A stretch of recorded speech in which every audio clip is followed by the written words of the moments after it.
Atam bizi apardı ayaqqabı almağa. O vaxtı Bakının istehsalı var idi, Sovet İttifaqı idi da. 3-cü, 4-cü sinifdə oxuyuram. İndi də mənim 52 yaşım var. O üçün qardaşlarım üçün aldı. Mən bir dənə ciyər rəydə ayaqqabıya xoşum gəldi. O da 24 manat idi. Amma bir üçün alınan ayaqqabı 6 və 7 manat idi. Razmerinə görə dəyişirdi. Qara ayaqqabılardı bağlı. Amma mən bəyəndiyim bir ayaqqabı vardı ciyər rəydə. Sanki indi danışıram.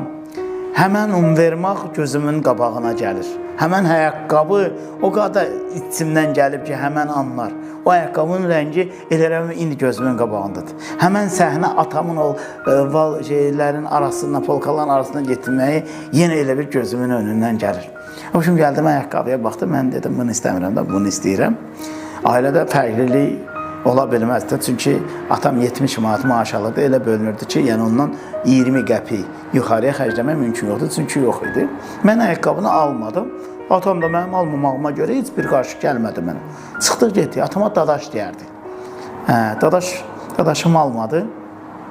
Çıxdıq gəldik evə. Mən də velsivetləri, köhnə velsivetləri yığardım. Üçündən, ikisindən bir dənə, raması, şişi, zat. Yəni ucuz alardım, ikisindən, üçündən bir dənə yığardım. Uşaqlara verərdim. Elə bir kəndi kuruq, 30 qəpik, 10 qəpik xaltur eləyərdim. Gəldim uşağımda. Bir dənə o vannalar vardı. O vaxtı bizim bacılarımız, analarımız paltarları ona qoyub ot yandırarlar, qaynadarlar. Ondan bağladım. Velsivetim vardı. Desnaki, belə balaca təkəri. Bağladım onun arxasına. Getdim aşağıda bizim ətrafımızda tərəvəz çili idi. Pomidor əkərdilər.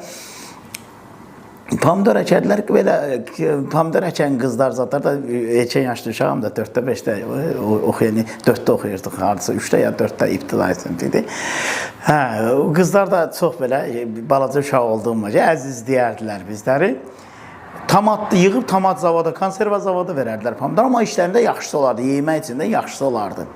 O velsivetdən pomidoru daşıyardım, yığardım, tezdən də maşın tutardım, xaltuşkilər vardı, avtobusla. Çıxardıq.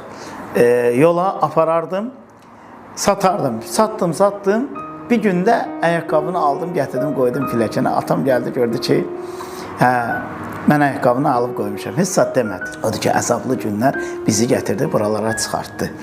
Şükür bu günümüzə atamızın burada yuxarıda ev tikmişəm.